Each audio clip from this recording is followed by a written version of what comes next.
It has not escaped me that the start of the NBA season is this Tuesday. It's very, very simple for me. The Eastern Conference is a two-horse race. It comes down to the Milwaukee Bucks against the Boston Celtics. I love the fact that Damian Lillard has arrived in Milwaukee.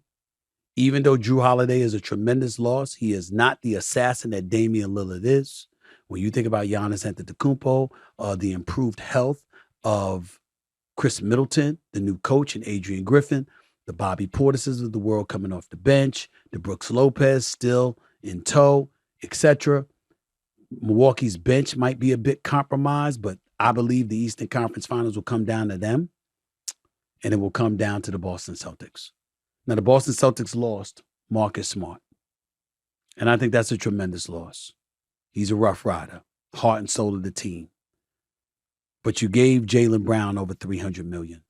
You're going to give Jason Tatum over $350 million. They're the two cornerstones of your franchise, and both are under the age of 27. When you combine that with the fact that you still got Al Horford, you still got Derek White, okay? And then you went out there and you got Kristaps Porzingis, who's 7'3", can shoot threes and can block shots. And he's a more reliable version, dare I say, than Robert Williams III, who's been perpetually injured and struggles to play half the season every year. I think that the Boston Celtics are the favorites to win it all. I think they should be. We can look at the Denver Nuggets and their continuity out west. They're the reigning defending NBA champions. But if they got back to the finals, which is very possible, I think they'd lose to Boston. I think when you look at Denver, they're a team to be reckoned with. Ladies and gentlemen, I'm here to tell you something. I hope I don't eat crow. I'm not sleeping on the Lakers. I love the fact that they kept their team intact. Austin Reeves is back. Jared Vanderbilt is back. D'Angelo Russell is back. Okay? Rui Hachimura is back. Anthony Davis is the new $62 million man. LeBron James is still going strong. I like the Torian Princes of the world, the Jackson Hayeses of the world, the Christian Woods of the world, some of these additional bodies that can play the five for you so Anthony Davis doesn't have to. Because I think that could assist in him ultimately being healthy, and that's what this really comes down to. Anthony Davis, who I call Six Flags because he's a roller coaster. One day he'll drop 40. The next game he'll drop 11. If that brother can give you consistent excellence, which he is more than capable of doing because his A game is a top 7 player in the world, that brother can make things happen. We're waiting for Kawhi Leonard. The Clippers, with Kawhi Leonard and Paul George both healthy, have the Lakers' number. We can't ignore that. With Ty Lue as their coach, who I consider to be arguably the best in the business. We can't ignore the Phoenix Suns. Kevin Durant, Bradley Beal, Devin Booker, who is very Kobe-esque to me. We're going to find out. Now, I think I'm questioning who's going to be the leader in Phoenix. Let's not forget Frank Vogel is the head coach there now. He's got some things to prove. He's very salty. He doesn't like the way he was pushed out of the door in L.A. You got a lot of stuff going on there. But I'm here to tell you right now, Frank Vogel can coach. He's not a scrub. He's a champion. And Phoenix is something to be reckoned with. Dallas, I don't even know if they'll make the playoffs.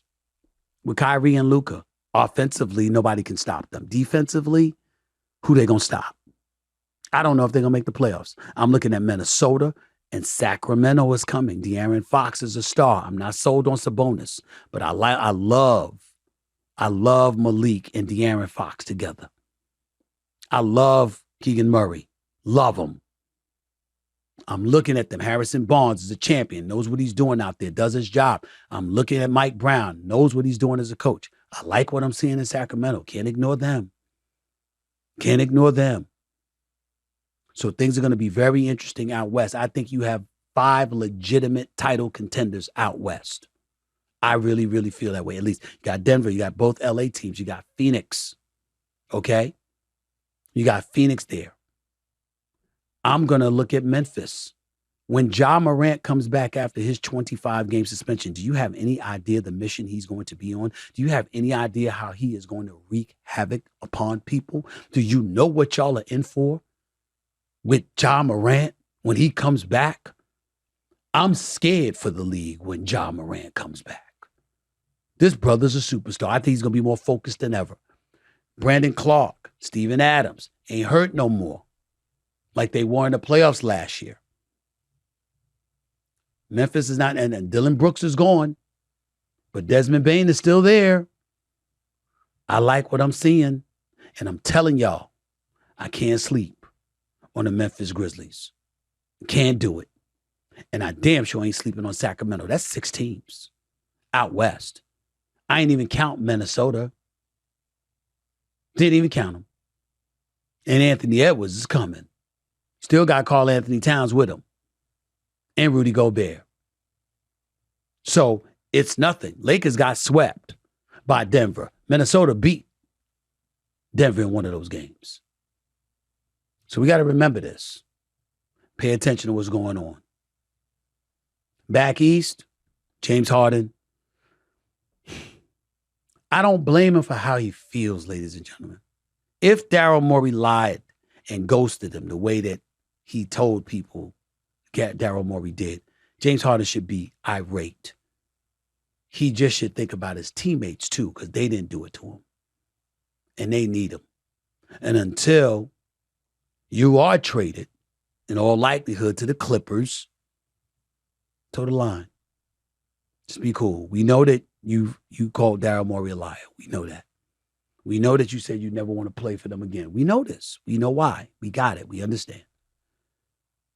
But stop bringing attention to yourself because you don't want to play. You don't want to show up to work. That is not a good reputation to have. That's all I'm saying.